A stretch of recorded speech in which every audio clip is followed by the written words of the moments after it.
کوئی بولنے والا بندہ تھا میڈیا پہ اور کوئی چپ کروانے والا اور بولتی بند کر دینے والا کوئی بندہ تھا تو وہ ایک مشرف ہی تھا.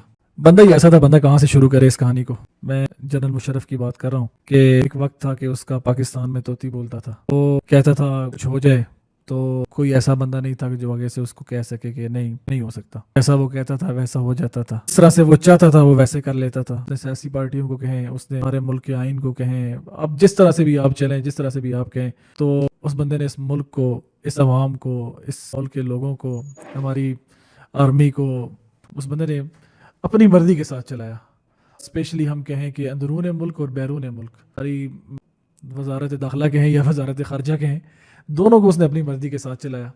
اور بہت سارے لوگ اس سے خوش بھی ہیں, بہت سارے لوگ ناخوش ہیں. آپ مختلف واقعات جنرل مشرف کے دور میں اس ملک میں ہوئے ہیں. آپ اگر ان کی بات کریں تو بہت سے اچھے بھی ہوئے ہیں. ٹیکنالوجی میں بڑی ریولیوشن پاکستان میں آئی ہے, اور بہت سے برے بھی ہوئے ہیں. بگٹی کا واقعہ جو ہے جنرل مشرف کے نام پہ لگا ہے. اگر اس کے باوجود یہ کہ آج جو ہے وہ کس طرح سے بہت دور کہیں, اگر آج دیکھیں کہ حالات یہاں پر پہنچ گئے, مگر یہ دیکھیں کہ وقت نے کیسے پلٹا کھایا اور دنیا کیسے بدلی کہ وہ بندہ اپنے ملک میں بھی نہیں آ سکا, اور اپنے ملک اپنی آخری سانسیں بھی نہیں لے سکا. اس کی روح پرواز ہوئی تو اس ملک سے دور, جس ملک کے لیے اس نے بہت ساری قربانیاں دی, بہت ساری جنگیں لڑیں, مگر کیا چیز جس کی وجہ سے وہ آج یہاں پر پہنچا؟ وقت, جو کسی ٹائم پہ بھی کسی کا بھی بدل سکتا ہے. ہم نے خود دیکھا ہے بہت سارے لوگ کہیں پر پہنچے ہوتے ہیں, اور کیسا کیسا ان کا کی ترقی کا, ہم نے بہت سارے لوگوں کو اپنے عروج پہ دیکھا ہے, اور کیسے کیسا عروج لوگ پا لیتے ہیں, اور اس کے بعد دھڑم سے جب زمین پہ گرتے ہیں تو بہت مشکل ہوتا ہے. تو میں یہ تو نہیں کہتا کہ یہ دھڑم سے زمین پہ گر گئے ہیں, میں یہ صرف یہ کہتا ہوں کہ انہوں نے اپنے آپ کو بہت بلڈ کیا ہے. اس بندے نے, اس نے ملک کی, قوم کی خدمت کی ہے.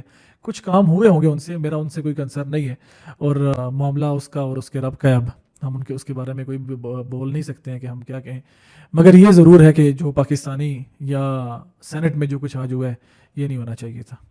ایک طرف لوگ کہہ رہے ہیں کہ ان کے لیے دعائیں مغفرت کر لیں, اور ایک طرف لوگ کہہ رہے ہیں کہ ان کے لیے ہم دعائیں مغفرت نہیں کرتے, انہوں نے یہ کام کیے ہیں. یہ بہت غلط ہے. یہ ہمارے معاشرے کو بالکل تقسیم کرنے والی بات ہے.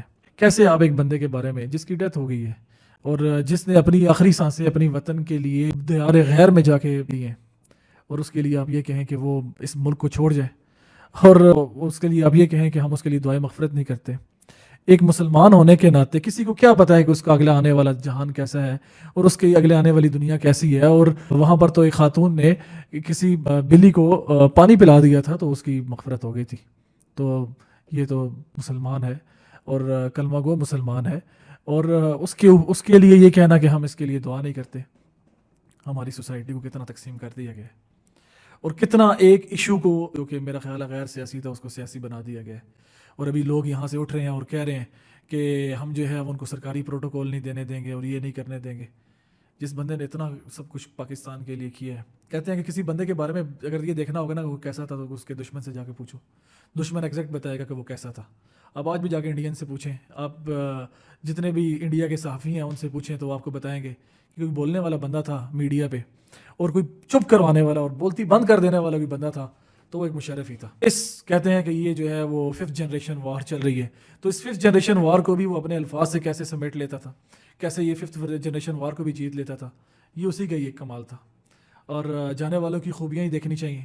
تو میں یہ نہیں کہتا کہ وہ کوئی جو ہے کہ ہم ان کے اوپر کوئی الزام لگاتے ہیں, الزام ہم کسی کے اوپر نہیں لگاتے, مگر یہ ہے کہ اس بندے کی کوالٹیز بہت تھی. نڈر تھا اور منہ پہ بات کرتا تھا, اور جو کچھ کہتا تھا وہ کرتا تھا. اس نے جو کچھ بھی کیا, اس نے اگر کوئی بات کی تو اس نے دلیری کے ساتھ کی, کسی چیز سے پیچھے ہٹا تو دلیری کے ساتھ پیچھے ہٹا. اس نے دشمن کو جواب دیا, اور آج بھی اگر کسی کو خوشی ہے تو اس کے دشمن کو ہی ہے.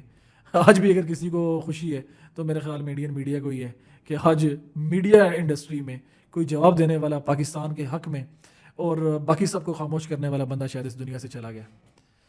مگر پاکستانی لوگ کیا کر رہے ہیں, پاکستانی لوگ کہہ رہے ہیں کہ ہم نے دعائیں مغفرت بھی نہیں کرنی. کتنے لوگوں نے یہ باتیں کی ہوں گی, کہاں انٹرنیشنل میڈیا میں یہ ساری چیز چلی ہوگی, اور اس کو ہمارے میڈیا میں بھی چلایا گیا کہ ہم اس کے لیے دعائیں مغفرت نہیں کرتے. یہ تو بہت ناانصافی والی بات ہے. میں نہ ان کے اگینسٹ ہوں, مگر میں اتنا ضرور جانتا ہوں کہ کلمہ گو مسلمان کے لیے آپ کے جیسے بھی تاثرات ہیں, کچھ بھی ہے, آپ دعائیں مغفرت ضرور کرتے ہیں. غیر مسلم کے لیے آپ نہیں کرتے ہیں, مگر اسلام تو ہمیں یہی کہتا ہے کہ اس کے بارے میں, ہر جانے والے کے بارے میں اچھا گمان کرنا چاہیے. مگر ہمارے لیے یہاں پر کیا ہے کہ وقت کو دیکھ کے چلنا چاہیے. آپ یہ نہ کہیں کہ آج میرا وقت چل رہا ہے تو میرا ہمیشہ یہی چلے گا. ایک ٹائم تھا کہ غرور تھا, تکبر تھا, اور بیلٹ پہ جو ہاتھ رکھا جاتا تھا تو دنیا کام جاتی تھی. انسان جو لوگ وہاں پر موجود ہوتے تھے ان کے بدن کے بال تک کھڑے ہو جاتے تھے. اور آج کیا ہوا؟ ایک بندہ دیار غیر میں اپنی جان قربان کر گیا. یہی انسان کی اوقات ہے. وہ کہتے ہیں نا کہ ہمیں اپنے عروج میں اپنے آپ کو ایسے رکھنا چاہیے کہ ہمیں زوال میں کوئی کسی قسم کی شرمندگی نہ ہو. وقت سب کا نہیں ہے. وقت اگر مشرف کا نہیں ہے تو وقت کسی کا بھی نہیں ہے. یہ وقت آپ کا بھی نہیں ہے کہ آپ آج سینٹ میں ہیں تو کل ہو سکتا ہے آپ سینٹ میں نہ ہو. آپ نے بھی اس دنیا سے ایک نہ ایک دن جانا ہے. آپ کے لیے بھی ہاتھ اٹھنے ہیں, آپ کے لیے بھی دعائیں ہونی ہیں. اگر ہمیں یہ کون سمجھائے کہ وقت تو ہر ایک کا ہے, وہ آپ کا بھی ہے, وہ میرا بھی ہے, وہ سب کا ہے, مگر یہ جو ہم روایات اپنی آنے والی نسل کو دے کے جا رہے ہیں یہ بہت خطرناک ہے. ملتے ہیں ایک نئی ویڈیو میں. اللہ حافظ.